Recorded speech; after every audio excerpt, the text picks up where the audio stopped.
They went there. What's going on, guys? I'm Chris, and welcome back to another video, maybe the biggest video I've ever done on the channel, as I am breaking down the entirety of Stranger Things Season 5, Volume 1. I've watched all 4 episodes right when they dropped last night, and I've recorded my reactions. 2 of those are out as of filming this, and I think the others will probably be out by the time this is out. But stay tuned for lots of Stranger Things Season 5 reactions and coverage in general. But here we're talking about the good old volume in and of itself. That's right, I'm deep diving into all 4 episodes. This is going to be a long video, so get your popcorn ready. Before I get into this, hit that like button, comment down below your theories and predictions based on Volume 1. What do you make of all this madness? Let me know down below. And of course, subscribe and hit that notification bell to help reach my goal of 150,000 subscribers here on the channel. I mean, quite a bit. And if you want extra content from the world of Stranger Things and beyond, Patreon is the place to be. My full reactions are available over there. You guys can sync up and watch the episodes with me by pulling up the Stranger Things Volume 1 episodes on another device and then watching along with me like a commentary of sorts. One final thing, film stocked merch is on sale now. You can get yours linked down below at Firefly Shop. She crushed it with those designs. Any support over there means a lot. And I'm going in episode order, so you'll have to stay tuned for the wild ending at the end of this video. And it goes without saying, big fat spoiler warning for everything that happens in Volume 1. If you haven't seen these episodes and you don't want to get spoiled, click away, drop a like, and come back. If you don't care about spoilers, welcome to the party, but you're doing yourself a disservice. Massive spoiler warning for Stranger Things Season 5, Volume 1 ahead. So starting with Chapter 1, The Crawl, we actually open with the first 5 minutes that were released on Stranger Things Day of this year, which is of course November 6th, and these show Will being taken to Hawkins' library and encountering Vecna with a date reveal attached this time around of November 12th, 1983. This lets us know this is 6 days after Will was first taken to the Upside Down in Season 1. And other than that, you guys have seen this scene for a few weeks now. I have a devoted reaction video and breakdown to those first 5 minutes, so if you want my real in-depth thoughts, check it out over there. But this sets the tone for the season and showcases there's a deeper connection between Vecna and Will that we did not know about fully until now, and it's going to be explored even further this season, as evidenced by the events of Sorcerer. After the opening title card, it's present day, and we are on November 3rd, 1987. In other words, 3 days until the 4-year anniversary of Will's disappearance in the Upside Down in Season 1. Notably, this is just about 18 months after the end of Season 4, so about a year and a half. And it's also the biggest time jump between any season of the show, both in the show itself and of course in terms of our world gap between release of seasons. We open at the Wheeler house with a shot of the sprinkler running in the front yard that parallels the first time we see their house in the opening of Season 1, and Holly Wheeler of all characters is shown looking out the window. She had the last line spoken in Season 4 looking out a window, and here she's looking out a window to open the season.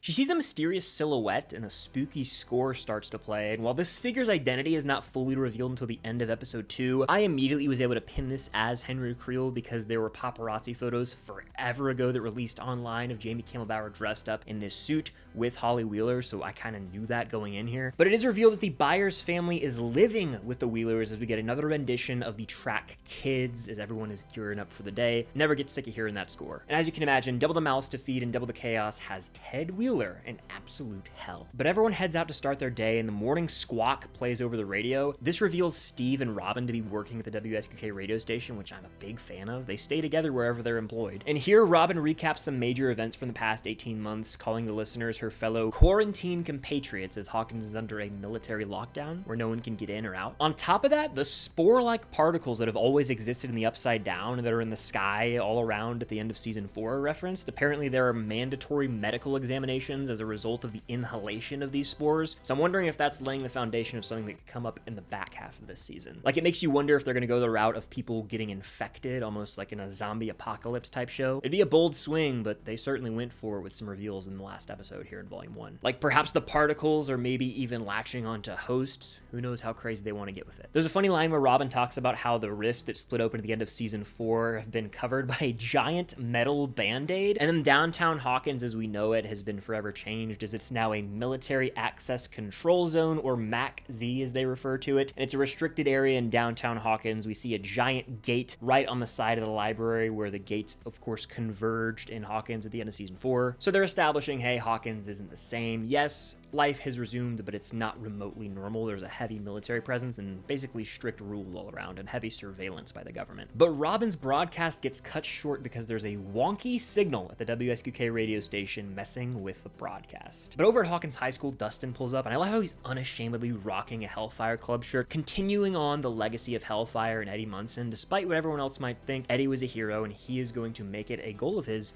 to prove that. It's sad, but he quickly gets picked on by some jocks right when he walks into school, and the leader of those jocks being Andy from season 4, who's of course one of Jason's henchmen. Fortunately though, Lucas and the rest of the party walk down the hall and stand up to him, and they've come so far. I like how they're able to defend themselves now and look out for one another as a party or in a group. Cue the L training montage, baby. Of course, this was a clip that was released early, but we see her sprinting through the obstacle course. But the way this is edited actually makes it seem like the military's chasing after her, when in reality they're just going after some random girl that's not even L. Apparently this is a common occurrence because Colonel Sullivan enters the picture. Of course, he was after 11 all of season 4, and he's still on the same mission, and he kind of sucks at his job. Surprisingly, early on, this season's already going heavy with Stancy versus Jancy, or Steve and Nancy versus Jonathan and Nancy, as the two of them are like having competitions, trying to vie for Nancy's love and be all macho, show off in front of her. Like they're both sprinting up the radio tower to try and fix it and get the signal back. And I'm not really sure how I feel about this romantic rivalry right now, because it kind of seemed like water under the bridge. It seemed like in season 4, yes, there were flashes of a potential Stancy resurgence, but at the end of the day, Jancy won out. Steve kind of respected that and we moved on. It's also been 18 months, and it seems like throughout this entire time gap, Steve hasn't fully been able to move on. And so it's hard to say where I fully align, but I think Jancy is the clearer endgame type couple if one of them were to end up with Nancy. Murray the Bald Eagle Bauman has become the Yuri of Hawkins. Yuri was the peanut butter smuggler in the Russia storyline. Here, Murray is smuggling in all the goods to Hawkins. We're talking weapons, food, drinks, whatever you need, he's your guy. So out with the peanut butter smuggler, in with Santa Murray. Perhaps the coolest reveal early on this season is that Robin actually relays secret messages through radio broadcasts using music. She cues up the song Upside Down by Diana Ross. Pretty cool song choice if you ask me, for no particular reason. And this is where she reveals some secret details about their upcoming crawl. That's right, the episode title, The Crawl, has been mentioned in the show. Now this all goes down after they gain some intel about how a burn is happening tonight at the base. And basically the show explains that when the crew goes on a crawl, Hopper sneaks into the Upside Down via military trucks, and they use these burns as a cover so that he can get past undetected. We've seen burns in this show before, back in season 2, with Dr. Owens overseeing them at Hawkins' lab at the Mother Gate, when people take flamethrowers and just sort of spray flames throughout the gate where there's vines. They're doing that here to this massive gate on the side of Hawkins' library, and that's where Hopper is going to be able to hop onto a truck and get in. And Hopper doesn't have to worry about getting lost, because he has a thing called a telemetry tag, where essentially Steve and Dustin can ride around on the WSUK radio van in the right side up and track him with an antenna signal that they have. It's pretty awesome stuff. However, when they do get to their location, Hopper's only going to have 2 hours to disembark and look for Vecna, and he's done this many times already in the 18-month time gap. But I do like how early on they establish this is the only way characters can actually access the Upside Down, through their crawls where they go during the burns. Not only have the characters been stuck in Hawkins, but also they've had limited opportunities to actually go into the Upside Down and hunt and find Vecna. So that kind of makes sense as to why there have been 18 months between seasons. Technically it works because the actors got older and now their characters are older canonically, but within the show itself it does make sense because they had a limited amount of opportunities to go on the search or hunt for Vecna. We get a little season 4 mention as the vision that Nancy had at the hands of Vecna is mentioned. Jonathan brings up how she saw Holly, Karen, and Mike all dead, and at one point in time that just felt like foreshadowing, but as the season progresses, more and more of it feels like a harsh reality. But out behind Hawkins High, the OG party all get together and they're all in on the crawl. Dustin delivers one of the coldest lines of the season thus far. I want to see Vecna's heart on a platter. And they all put their hands in the middle and break it down, saying, "Kill Vecna." To that I say, hell yeah. Now, Will does have a moment here where he wanders off from the group and it seems like he might sense Vecna. Honestly, my initial reaction to this was, does he see a clock a la Chrissy in season 4? However, he just looks up at the sky and it starts spinning overhead. And he snapped out of it pretty quick. I'm glad that he spoke up about it, but I'm almost more proud of the fact that his other friends recognized this and were able to be there for Will, because they weren't really paying attention to the signs in season 2. I was getting traumatic flashbacks for the man. But the next scene actually opens with the sky spinning, and it reveals Holly is lying down on a carousel on the playground at the school. But the fact that Will saw the same exact sky spinning was definitely a sign of what's to come. In fact, a huge signal of what's to come, as he was seeing through her, and I will elaborate on that later in the video. Here we see Holly talking to her imaginary friend yet again. Of course, this is the same silhouette that she saw in one of the opening shots of the episode. Now in the military base, we get introduced to Dr. K, played by Linda Hamilton, and she's dissecting what I'm gonna refer to as a spore emitter. I don't think it has a technical name within the world of Stranger Things, but we've seen these before, especially in the tunnels in season 2 when it shoots spores at Hopper and Dustin. But it's made pretty clear that Dr. K is on the hunt for Elle, and the camera zooms out to reveal, hey, this military lab base is actually in the Upside Down, where they're doing a bunch of this work and dissecting different creatures and vines from the Upside Down. It's real freaky, this whole experiment and operation they got going on. So far, there are so many season 2 callbacks and references, in my opinion, because this reminded me so much of in season 2 how Dr. Owens was in Hawkins' lab on comms with people who have entered the Upside Down through Hawkins' lab, and they have all this equipment set up running different tests. Dustin continues to poke the bear as he puts a snake in Andy's locker and writes Hellfire Lives. If you're looking to not get your ass kicked, that might not be the smart thing to do. And perhaps one of the best new dynamics in the show is introduced as Mike and Holly have a scene together. We actually get to see Mike being a big brother to Holly. She's going through a tough time and she's seeing this imaginary friend, and he encourages her. He actually gifts her Holly the Heroic, which is a D&D piece that Mike says is a cleric, which means she has divine powers and can cast spells of protection to ward against evil spirits. And even cooler, Mike says she can cast a dimension door, which can teleport you to anywhere you visualize. To me, this was all laying out things that are going to play out later on in this season, because oftentimes the Duffers will lay out what will happen in D&D terminology, and it will foreshadow what's to come in the real world with this story. To me, this is showing, hey, Holly's gonna have some sort of powers that will be revealed later on. How that works, only time will tell, but I could get into that later in this video. Over at Hawkins Memorial Hospital, Lucas is shown visiting Max and even playing Running Up That Hill, which definitely satisfied my season 4 heart. But elsewhere in the hospital, Will actually wanders off to a vending machine and he spots Robin and Vicky kissing. So outside of Steve, he's now the only other person in the group who knows that Robin has a thing with Vicky. Obviously this shocks him and he runs away. Robin does spot him getting out of there, but it opens the door for them to have a great relationship throughout the season, where Will can open up to Robin because she's one of the few characters who he can relate to in terms of his emotions and experience. Now, unfortunately, the next scene we do have to watch Dustin get pummeled by those bullies at Eddie's grave. We knew it was coming, but it still hurt. Malevolent Nation rise. We get the Mike and Elle rooftop scene, and it was not a breakup scene. That rumor that was started on Twitter nearly a year ago is just silly to me now. But this scene was more so them talking about life after they defeat Vecna and what's next. To me, it's unfortunately setting up that after they defeat Vecna, if they both were to live, they'll never really be able to settle and have a normal life, because it's just not the way that the world was meant to be. And I unfortunately think this is early on laying the foundation for Eleven to make some sort of sacrifice. I sense a tragedy incoming, unfortunately. But now it's time to initiate the crawl. Hopper enters the tunnels, and him and Joyce have a moment that screamed last encounter ever. Really not a fan of how much Volume 1 is teasing Hopper's demise, like at all. I'll get into that later. But Hopper using the tunnels is going full Season 2 mode and just put a big fat smile on my face. And once the burn does commence, Hopper is in fact able to make his way into the Upside Down by hopping on one of these military trucks, and then Steve and Jonathan end up trailing him in the right side up in the WSQK van, because of course Dustin's a bit out of commission right now. And I said it once, I'll say it again, conceptually this is one of the coolest things the show has pulled off, where we see Hopper on a truck and then we see in the right side up the van driving, and they're both like on the same course. It's just awesome, and this show continues to just do cool shit.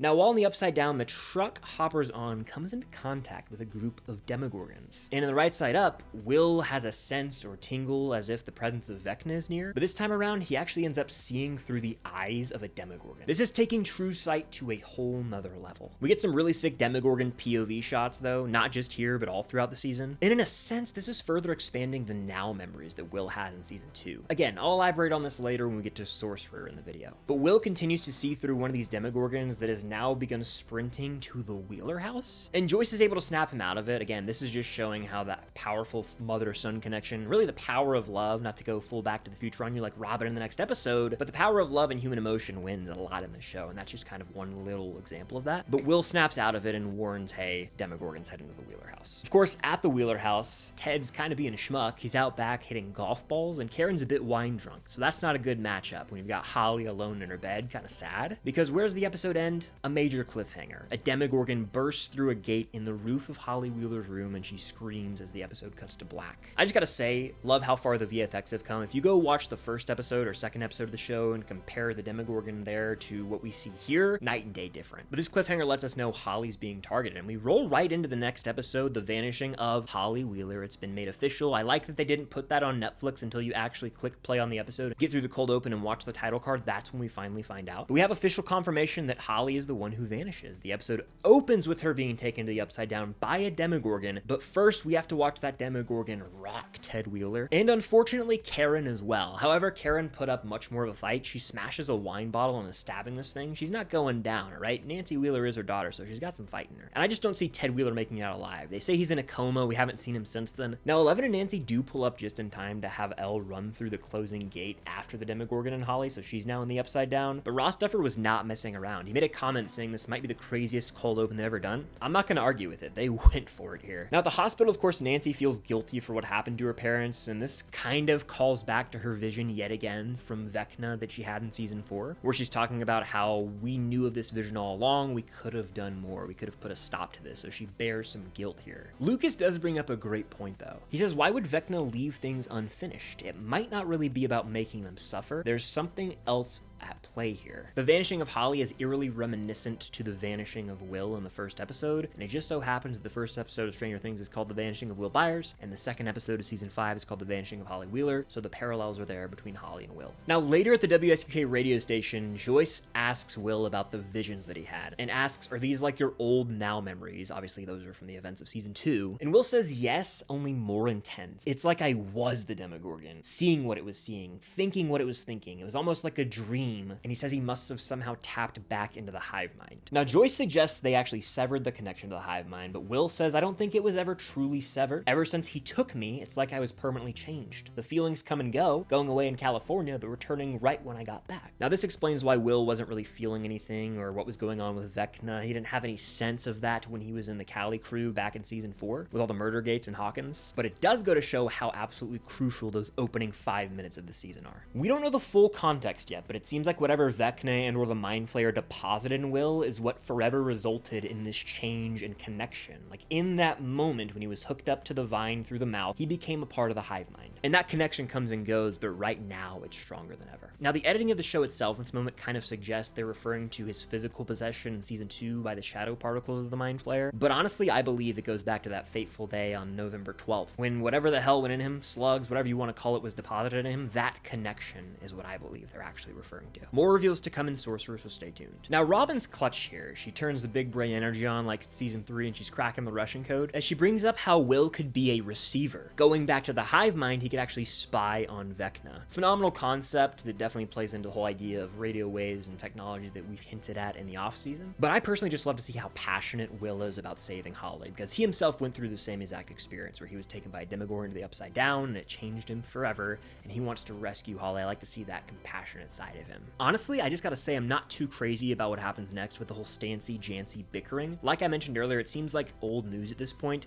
I think Jancy has kind of won out over the past few seasons, and that's that. We need to let the dust settle and move on. I'm still interested to see where it lands character-wise, like what route they end up taking, and if Jonathan and Steve like become better friends because of it somehow and are able to set aside their differences. But it's very clear, I think, that Jancy has been at the forefront, and so they need to just let that be. And I love Steve Harrington. I've said forever, it's like Hopper 1A, Steve 1B, but I'm calling it how I see it. Steve's a little bratty this season to me, a little bit, and I don't care for it. Of course, I think that him and Dustin are gonna make amends, but some of the stuff Steve does and says, I'm like, man, what are you doing? It's almost like he's regressing back to his old ways. We then get a devastating scene of Lucas crying with Max in the hospital that got me teared up. You can watch my reaction linked up above. It got me good. He basically says, we can't win this without you, and to please wake up. Rips your heart out. The Duffers are going heavy on A Wrinkle in Time this season, as we see a copy of it on the hospital waiting room table when Mike and Nancy are there. Of course, this is also the book Holly's been reading all season, and if you do your research on the book, Camazotz is a pivotal location in the story. I've addressed that in past 3 videos, with episode 6 being called Escape from Camazotz, and don't you worry, I got a lot more to discuss in that when we get to Sorcerer. Something I love about this season and a true standout is that Mike and Nancy are allowed to be siblings for the first time maybe ever. In 4 seasons, I feel like they've never been as tight as they are here. I remember at the end of season 1, there's a moment with them where they're like, we gotta tell each other everything, and I thought from that moment on, they were gonna be like super tight. No more secrets, okay? From now on, we tell each other everything. Okay.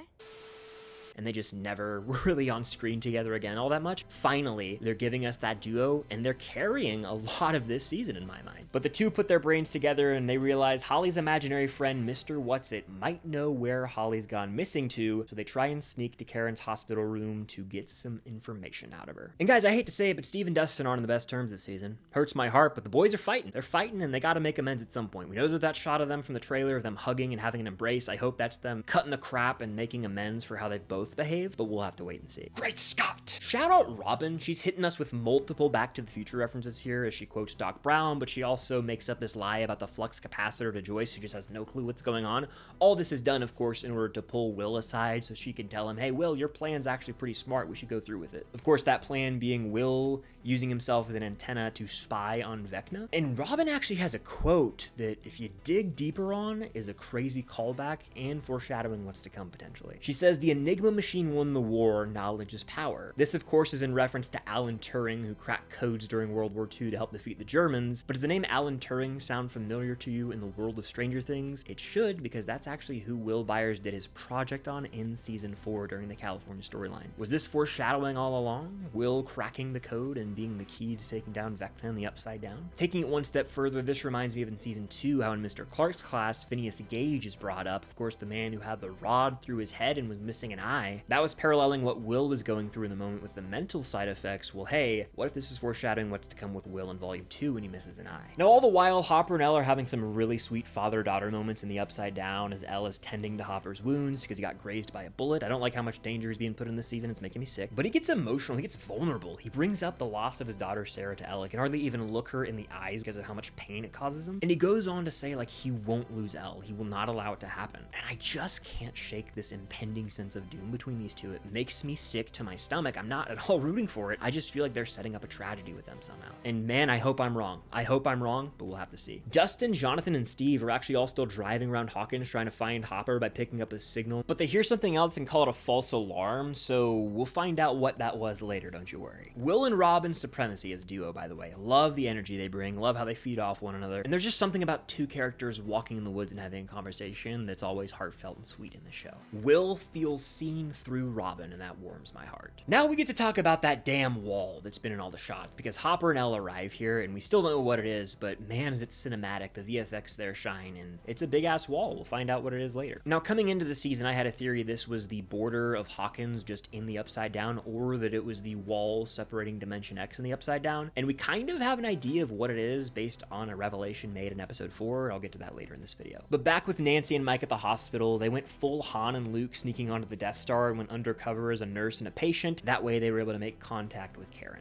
Now, while she can't speak because her vocal cords are severely damaged, she's able to write and answer every single one of their questions, and this ultimately leads to reveal that the name of Mr. Whatsit, or another name for him, is Henry, as in Henry Creel, aka Vecna, aka 1, you know the drill. But simultaneously, Will and Robin actually arrive at the school as Will has recalled that he heard kids' laughter in his vision of the spinning sky, and Will comes to the conclusion that he was seeing through the eyes of Vecna as he was taking his next victim that just so happened to be Holly Wheeler. Will says word for word, I was him, I was Vecna, which couldn't be more clearly foreshadowing what's to come in Sorcerer, as Will is able to channel Vecna's powers. Again, I will dive into that later. On rewatch, as I edited and watched through again, it made it really apparent that that's where they were headed with Will's character. But this episode ends with Holly going into the Creel house with Henry, who's in human form, but this Creel house doesn't look normal. It's like a saturated, very colorful version of the house, and it's inside of Henry's mind. It's Henry's memories we're seeing. So now Holly Wheeler is fully inside of Vecna's mind, and what will she find there? Perhaps a familiar face. Then we roll right into episode 3, the Turnbow Trap, which has one of my favorite sequences in the show. But first up, we open with Hopper and Elle trying to break through that wall, but the damn thing won't budge. It's clearly an impenetrable force. Not even Elle's powers can break through, mind you, and she's fully charged up, ready to go. But something greater lies beyond. That's kind of what's hinted at here, and you can tell Holly's behind that wall because her missing shoe that was ripped off by the Demogorgon is right at that barrier. They can't get through the wall. What's beyond? We'll find out. It's also worth noting that Hopper's actually shown stabbing what looks like that egg sack from the finale of season 1 when he was walking around the Upside Down en route to rescuing Will, or even that sack-looking thing that's depositing stuff in Will in the opening of season 5. And I will continue to reference Alien at every chance I get. It's so alien-coded, you can't even deny it at this point. We get a scene of Will kind of sassing his mom. I'm obviously not supporting that, but at the same time, his plan was the right plan.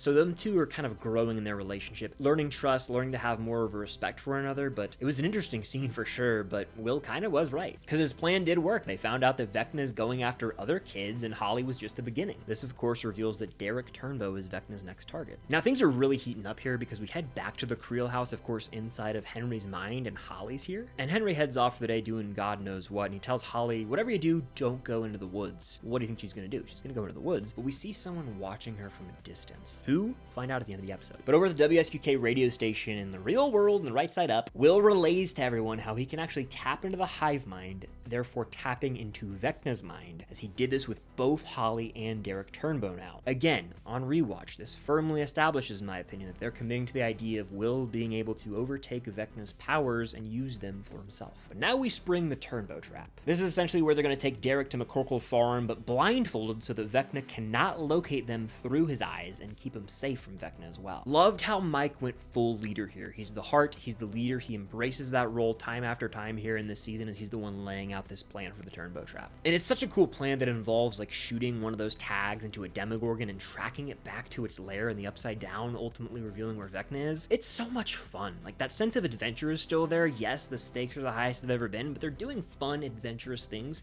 that scream 80s blockbuster. We then see Holly Wheeler having a moment alone at the Creel house, and the song I Think We're Alone Now is playing. Sorry, Byler Nation, I know that you wanted that for Mike and Will, but she's exploring the house, looking around at everything they have to offer, and she finds a box of Henry's old Boy Scout stuff, including a spy scope, or a spy glass, if you will, and at this point, I'm tapping into First Shadow lore. So if you don't want to know anything about that, proceed with caution, but at the same time, I read a bunch of synopsis for this play a while ago so I could be in the know, and my fiance Cam made a whole in-depth video about the play that I'll link up above. Heads up, she called MK Ultra Mick Ultra. She's aware it's not the beer, it was just a misspeak. And like I said, I've yet to see the play in person, but I've extensively read about it, so we're gonna tap into some of that lore here. In the First Shadow play, before the Creel family moved to Hawkins, they actually lived in Nevada. Well, one day, Henry was exploring a cave system on his own with his spyglass in hand, where he stumbled on some stolen equipment that ended up transporting him to Dimension X for 12 hours. And this forever changed Henry, as upon his return he was angrier, he was moodier, and frankly this is what led him down the evil path of corruption. The darkness slowly took over from here. So this spyglass is a nod to the play, and later on I'll talk about some more references. But if you caught any other play references that are not mentioned in this video, comment down below some First Shadow Easter eggs and nods you picked up on. It's also worth noting the dress Holly puts on is very Alice in Wonderland coded. Has she fallen down the rabbit hole that is Vecna's mind? Is Vecna, who's of course presenting himself as Henry, representative of the rabbit? We know the rabbit in that story has a pocket watch, and Henry has a pocket watch when he's the Mr. What's-It imaginary friend. Well, now you need a Mad Hatter in the story, right? We'll get one at the end of this episode. But it appears Henry has seemingly left something in the mailbox for Holly, and it says, "Meet me at the X." My mind immediately went to Dimension X here, especially with the X being at the rocks. It resembles so strongly the wall that we see in the Upside Down. Next up, we have the return of a legend. Round of applause, and please show your respect in the comments to Mr. Clark, ladies and gentlemen,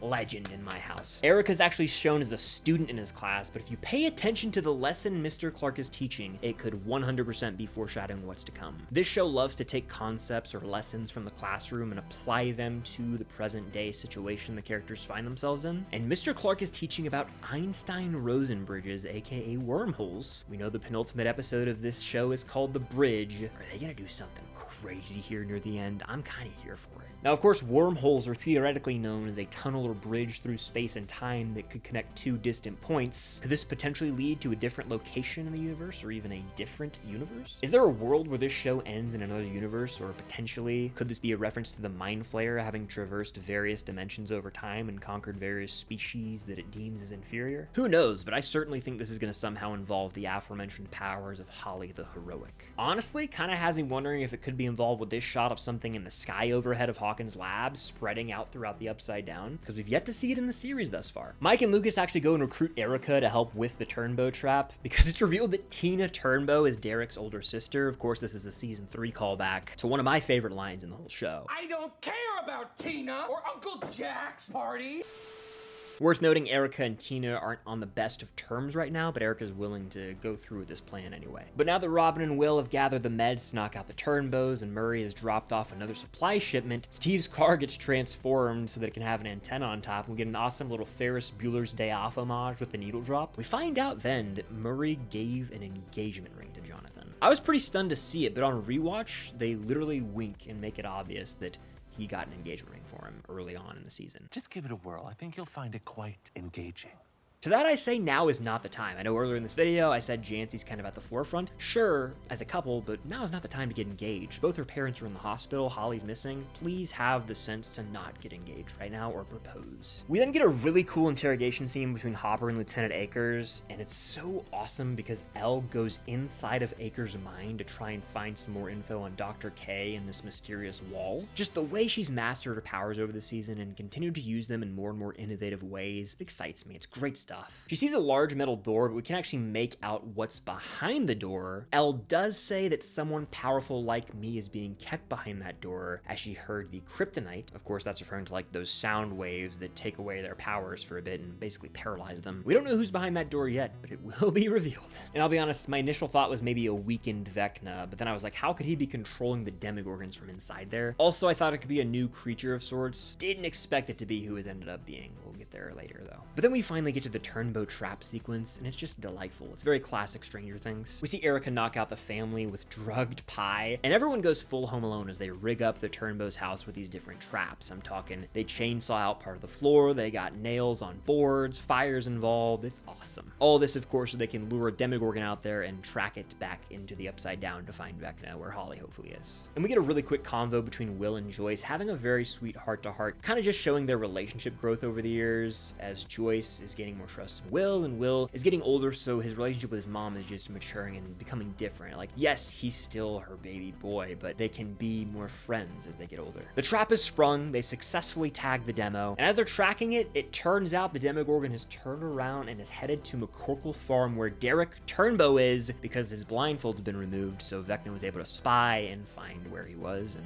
sees Will and everyone there as well. But then we get one of the best moments of the entire season so far, I'd say, as we end the episode with Holly, of course, in Henry's mind. She's following the map to the X, and when she gets there, she comes up on some rocks. Someone kind of scares her from behind these rocks. She doesn't know what's going on, so she runs. Worth noting, we do see like a close-up shot of some scorpions. I'm going, hey, are there demo scorpions? That would be a sick new creature. Doubt it, but you never know. But as Holly's kind of hiding behind some rocks, having evaded this figure, someone approaches. The camera slowly pans up to reveal none other than Max. Max Mayfield is back, and she says hi. So it's revealed that she is indeed inside of Vecna's mind, or his memories. So we get to see Sadie Sink in action, not just in a hospital bed, which is sweet. Her hair is kind of crazy. She's wearing green, so calling back to my Alice in Wonderland point made earlier, this is the Mad Hatter of it all in a way. And then there was only one episode, Sorcerer, the mid-season finale, the finale of Volume 1, and this one's got a lot to discuss and get into. For context, a while back, Rostuffer said this episode was the most logistically insane shoot of their lives, and a very ambitious episode, and having seen it, that tracks. The episode opens with the Demogorgon pulling up on the barn, and Will is actually able to tap into the hive mind, and to me, it appears as though he's taking control of the Demogorgon here,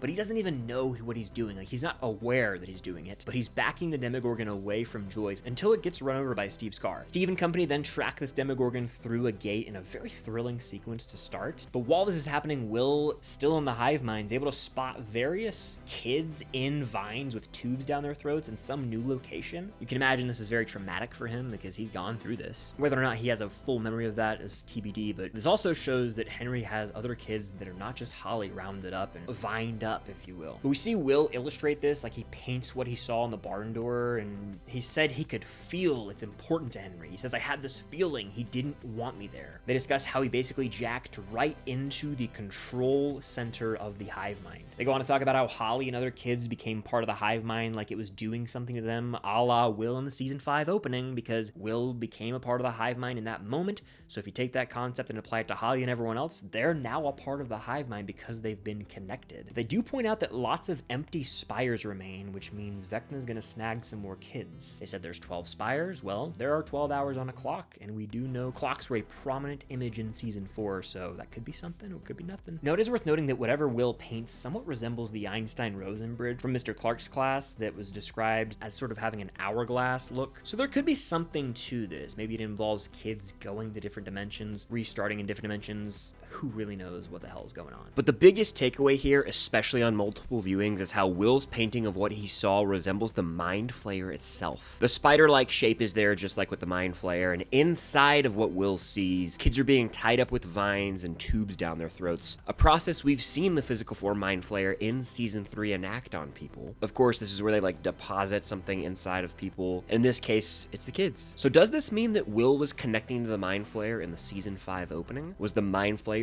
in Hawkins' library? Taking it one step further, we gotta go back to Nancy's vision. One of the things she said she saw was a monster with a gaping mouth. Well, as Will taps into the hive mind, we can see what looks like teeth everywhere inside of a giant gaping mouth. So to me, it could be the case that all these kids are being rounded up by Vecna and the Demogorgons for the Mind Flayer. They're being kept inside the Mind Flayer. And once all 12 spires are filled with 12 different kids, who knows what could happen.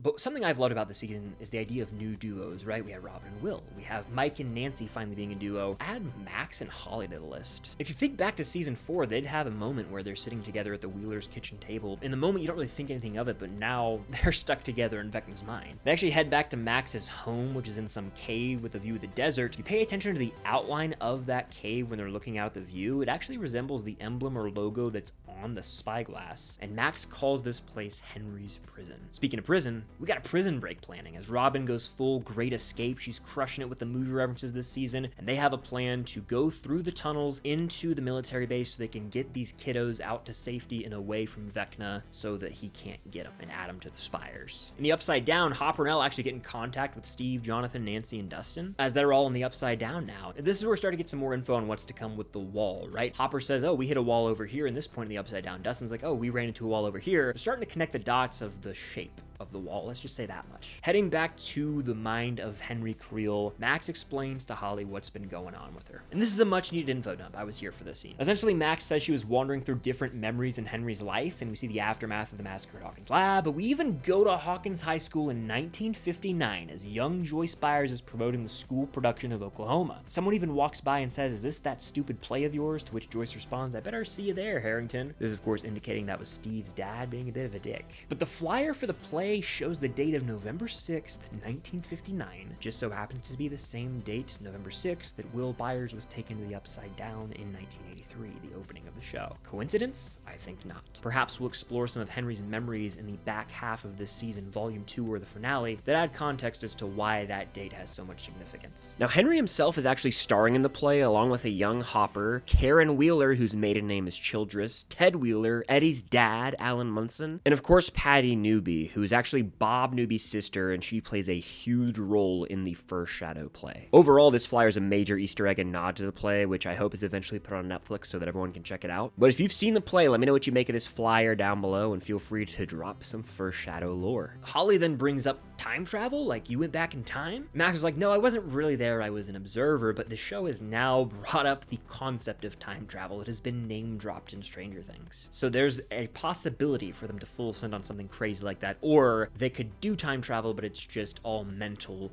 and it's just observing, kind of like how Max said, old memories. This is where the Wrinkle in Time references really become relevant, and we understand why they've been sort of sprinkling them throughout. Because Holly compares what happened to Max as being trapped on Camazotz. This, of course, is a reference to A Wrinkle in Time, which is the novel she's been reading, and it's been teased throughout the season many times. Holly says Camazotz is like this dark planet that is under the control of it, which is this giant disembodied evil brain. Sounds like something we know, right? The Mind Flayer. On top of that, the 6th episode of this season is called Escape from Camazotz. So this is setting up Holly and Max to be trapped here in Vecna's mind, aka Camazotz, this prison of Henry's, until that 6th episode where they're going to escape, or maybe have some crazy prison break. That, to me, is where we could see some Bob, some Barb, and some Eddie. In memories, maybe even Billy as well. This could also be where all the other kids who are on the Spire are, so Max and Holly could break them all out together, and this is where we could see Holly use her powers that are teased by Holly the Heroic. In Hawkins, we see Derek get get into the shelter with all the other kids. He's very important, actually, into their plan of breaking out all these kids through the tunnels. At the same time, Elle's actually made her way into the military lab base in the Upside Down, so lots going down. Things are picking up. Now let's address a major talking point, Byler, which is the ship of Mike and Will. My 2 cents here, Mike does not have romantic feelings for Will. Will clearly does for Mike. But in the scene where Will kind of playfully pushes Mike doesn't really have a great response to it, and Will even seems somewhat disappointed. I just don't see Byler here in this moment, and I think the end of Sorcerer fully kind of solidifies them as just friends. They're best friends, not lovers. Now in the Upside Down, Dustin hears the same noise from earlier when they were all driving around on the right side up on the streets of Hawkins, and he seems to have connected the dots. Dustin Henderson carried a lot of season 4 in terms of progressing the plot and connecting the dots. He's doing it yet again here. This is where he puts 2 and 2 together and realizes that the wall in the Upside Down is a circle, meaning the Upside Down is in the shape of a circle, and this wall is the border that completely surrounds the Upside Down. Even cooler, they find the center point to be at the Department of Energy, aka Hawkins' lab, where everything seemingly began. So the opening shot of the show, we pan down from November 6th, we see Hawkins' lab. It all began there in real time, and it's all gonna end there, it seems. Jonathan then asks, so the lab created the wall? To which Dustin responds, I have no idea, but I think we should find out. This, of course, sets up various shots from the teasers and trailer of that crew, Steve, Nancy, Jonathan, and Dustin, pulling up at Hawkins' lab in the Upside Down. Can't wait to see that in Vol 2. And honestly, going in, I expected those shots to be from Volume 1, so I'm shocked they're in Volume 2, but I'll take it. But going back to where things began with the show, to where the Mother Gate originated, it's gonna be awesome to revisit Hawkins' lab one last time. So getting this idea of the wall being a circle around the Upside Down, it makes me think, is the Upside Down carved out of Dimension X? So kind of what I'm getting from this is that that wall is the border between Dimension X and the Upside Down, and the Upside Down only exists in Hawkins. That's kind of what it seems like. We'll get all our answers eventually. But with Max and Holly, Max continues explaining her journey. And this is where she says she had to relive some of her worst memories. Max says she almost got out when Lucas was planning running up that hill in the hospital, but the opportunity was missed. And then Henry started chasing Max all around Camazotz, or Henry's prison. That is until Max found the cave that she now resides in and realized Henry is petrified in fear when he gets near this thing. He will not enter. And that is another first shadow drop, a lore drop, if you will. This is calling back to the play because the caves are where he encountered the Mind Flayer and ultimately was corrupted from that moment forward. So it is his most traumatic memory, much like how Will's most traumatic memory is when he was taken to the Upside Down at a young age. So it's paralleling Will yet again, but it also is showing the vulnerability of Henry Creel specifically and how he was corrupted and he still has some human emotion inside of him. So we'll see if there's a possibility for some sort of redemption. I doubt it. I think he's too far gone, but I do think they're really setting up the big fat reveal of the Mind Flayer having pulled the strings all along and being the real force of evil in this show. But Max says she has a plan to escape Camazotz, and I went, oh,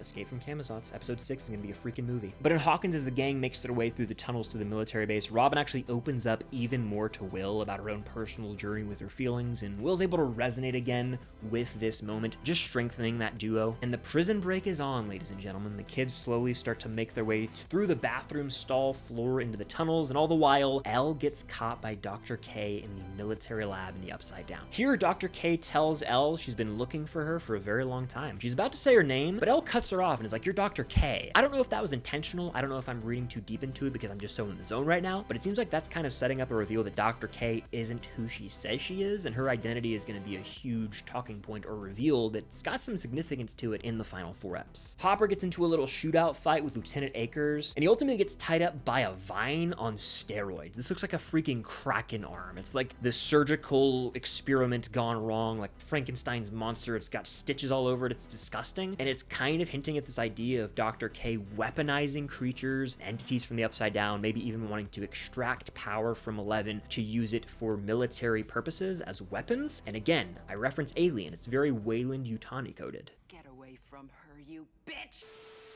Elle tries to put a stop to Dr. K, but she can't use her powers because of the damn kryptonite, these loud sound waves that have inhibited her. And then Hopper acts like he's about to make a sacrifice play. He's got bombs strapped to him. He's like, Jane, I love you. I'm proud of who you are. And he runs through the door and leaves her. I was like, are they about to kill him? I was unwell. When you guys see my reaction, I was physically ill. I genuinely thought he was goner here. I don't know if you guys have seen Teen Wolf. I was getting Allison flashbacks, okay? That's all I'm gonna say. But the prison break somewhat works. A bunch of the kids are able to get free through the tunnels. However, Mike, Joyce, Will, and Derek all get caught by soldiers because of that damn water pipe bursting. It screwed up the whole thing. In this moment, Will is actually able to tap into the hive mind, and he can sense Demogorgons are coming. They're here. They're here to kill. What ensues is pure chaos as Demogorgons are just slaughtering soldiers left and right. And honestly, this scene didn't disappoint. It was hyped up. It delivered for me. Lots of moments are like one take style shots where we see demos jumping around, brutally killing all these different soldiers. This is where the TVMA rating really shows, as the blood and violence is there. You've also got the characters just kind of hobbling around, evading these demos as much as possible. What was really fascinating too is because of Will's connection to the hive mind, right? He's been able to tap into it a lot more this season. When some of the soldiers use flamethrowers to burn the Demogorgons, it has a direct impact on him, much like in season 2 when they do a burn and he himself starts writhing in pain on the floor when he's possessed by the shadow form of the Mind Flayer. Again, this is further emphasizing right before a pretty critical moment that he's 100% tapped into the hive mind. Now it's time for the moment you've all been waiting for. 8 is back. This is the one thing I'm still not 100% sold on. I told you guys I didn't want to see Callie back. I thought her story was concluded enough and she served a purpose for 11. However, it's a big swing. The Duffers said we're doing this. And I read some of an article that released saying they felt like that episode is like the definite misstep in the show and they didn't give the actress a fair shot. They wanted to redeem it in a sense. And so if they're coming in hot trying to redeem this, I will go into the back half open-minded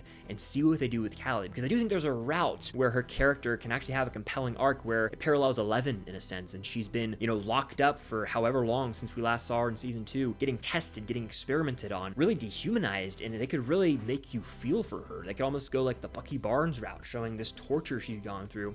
And there's a way to make her, you know, likable. There's a way to make her useful. I don't want to see her, 11, and Will fighting, you know, Vecna in the end, like a 3-on-1, like it's Thor, Captain America, and Iron Man fighting Thanos. That would be a bit silly. I've always kind of felt that way, but I don't think that's where we're headed. You know, we'll find out. I don't want to think too much about it, honestly. I want to talk about what's next, but the fact that she's back, I've accepted it. I think we all should. Now it's up to the Duffers. The ball's in their court. They said, hey guys, we're bringing her back, so she's back. Show us what you got. That's my response to that. It's the worst episode of the show. Let's see if they can right the wrong, so that when we go back and rewatch the show, we can actually include the lost sister. And I did think it was funny before I move on, they had to include the shot of the 8 tattoo and the 11 tattoo, because I bet so many people were like, who is this person? Because so many people skipped the lost sister episode when they watched the show. Now, at the same time, we get Vecna's badass entrance into the military base, where he wipes the floor with soldiers, and the Demogorgons are snagging the kids all around Hawkins, taking them away to their spires. It feels like, oh, evil's winning. Vecna just came in here and won. No problem. We get the most violent death in the entire show, as one of the soldiers, Sergeant Ramirez, is just destroyed by Vecna's hand. It's gory. It's pretty sick, honestly. But then we get Vecna talking to Will, and this is important stuff. Vecna asks Will, do you know why I chose them to reshape the world? It's because they are weak in body and mind, easily broken, easily reshaped, controlled, the perfect vessels. Of course, he's talking about kids. Vecna then reveals that Will was the first kid, and he broke so easily, showing Vecna what was possible and what he could achieve. Then there's a line Vecna says where he goes, some minds, it turns out, simply do not belong in this world. They belong in mine. Crazy line delivery. Really, if you dissect that line, it shows that, to me, when he takes these kids and hooks them up to these vines, it is stripping them of their ability to have free will, and he is basically absorbing their minds into his own, in a sense, bringing them into the hive mind.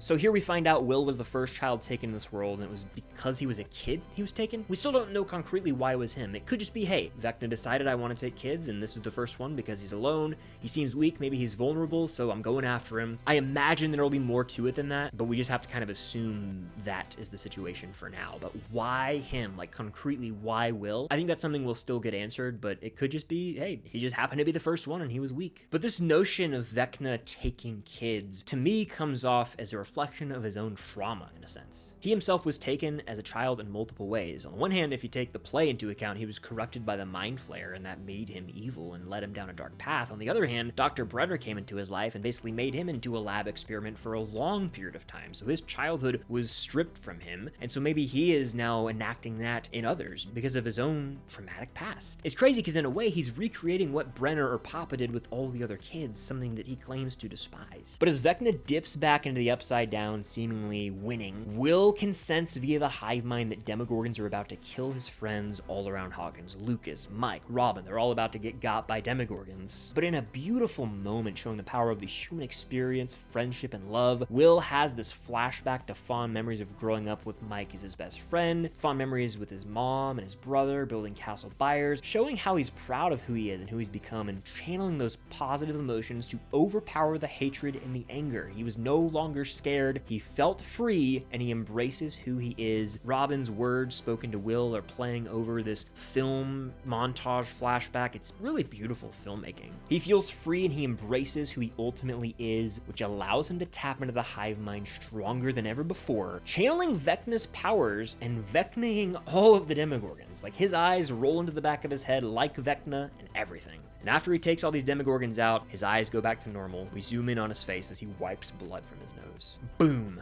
That's the end of Volume 1. Will has used Vecna's powers. He has been able to channel that as the connection between them is so strong. Connection to the hive mind, he was able to use Vecna's powers. And I won't lie, initially I had to process this for like 20 minutes to an hour. I was just sitting there. It was 2 in the morning. I was like, how do I feel about them giving Will this ability to have powers? But after sitting on it and of course getting confirmation from the Duffers themselves in an article that Will is essentially tapping into Vecna via the hive mind to channel Vecna's powers, I was all ago. I was worried for a second there where they were going to retcon something and be like, oh, it's this new type of power that Will has. But the fact that they concretely said, hey, he's tapping into Vecna here puts my mind at ease. And it's been teased all season long that he has this connection to the hive mind. There's even a line where he's like, I felt Vecna, I was Vecna. Him channeling Henry's powers works 100%, and they teed it up all season long. In many ways, he and Vecna are one. And it feels very Harry Potter and Voldemort coded, I won't lie. And frankly, I can't unsee it after watching this episode. Do they both have to die for Vecna to die and for the Upside Down to be gone? Will El make the sacrifice play in Volume 2? What's going on at Hawkins' lab regarding the origins of the Upside Down? And how big of a role will Callie play? We have so many questions that will be answered in the final 4 episodes, but we have to wait until Christmas Day to see them play out. But they took huge swings in Volume 1. It was ambitious, it was gutsy, and I gotta tip my hat to them. I respect it. The more I sit with it, the more I marinate with these episodes, the more I stew on them, the more I love them.